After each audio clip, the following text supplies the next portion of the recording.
Weightage முறை ரத்து உள்ளிட்ட பல்வேறு கோரிக்கைகளை வலியுறுத்தி கல்வித்துறை செயலாளர் வீட்டை முற்றுகையிட முயன்ற பட்டதாரி ஆசிரியர்கள் கைது செய்யப்பட்டனர்.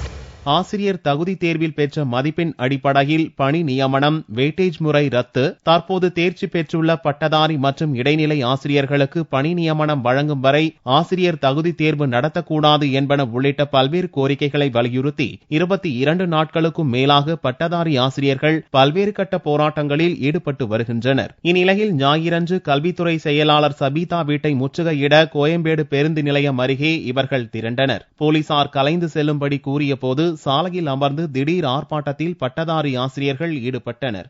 இதனால் ஆர்ப்பாட்டத்தில் ஈடுபட்டவர்களை போலீசார் கைது செய்து வேனில் ஏற்றிச் சென்றனர். இப்ப நாங்க வந்து டெட் மதிப்பெண் 90க்கு மேல நாங்க எடுத்துறோம் சார். ஆனா எங்களுக்கு வந்து இப்ப வேலை கிடைக்குறாங்க சார். நாங்க வந்து 1 வருஷம் ஆகுதுங்க சார் நாங்க வெரிஃபிகேஷன் முடிச்சிட்டு. ஆனா வந்து இப்போ 88 89 எடுத்தவங்களுக்கு வேலை கிடைக்குதுங்க சார். அந்த வெயிட்டேஜ் ரத்து செய்ய சொல்றாங்க சார்.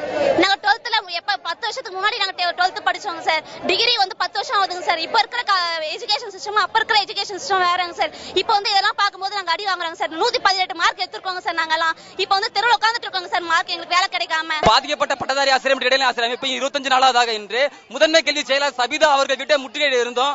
இந்த முற்றுகையிடது பாத்தீங்கன்னா போலீசார் எங்களெல்லாம் அடிச்சு இழுத்து கொண்டு போய் கைது பண்றாங்க. இதன் முதற்கட்டமா பாத்தீங்க அப்படின்னா எங்களோட ஒருங்கிணைப்பாளர் செல்லதுரை அடிச்சு இழுத்து போயிட்டாங்க. அடிச்சது பாத்தீங்கன்னா ரத்தம் வந்திருக்கு. இன்னொரு சட்டையெல்லாம் கிழிச்சிருக்காங்க. இது வந்து மிக வன்மையா கண்டிக்கத்தக்கது. முதன்மை கல்வி செயலாளர் சபீதா வந்து சீக்கிரம் வந்து எங்களுக்கு சரியான பதில் சொல்லணும். முதலமைச்சர் அம்மா வந்து இந்த வெயிட்டேஜ் முறை பிரச்சனையை தீர்வு காணணும். போலீசார் கைது நடவடிக்கையின் போது தள்ளுமுள்ளு ஏற்பட்டதால் சிறிது நேரம் சலசலப்பு காணப்பட்டது.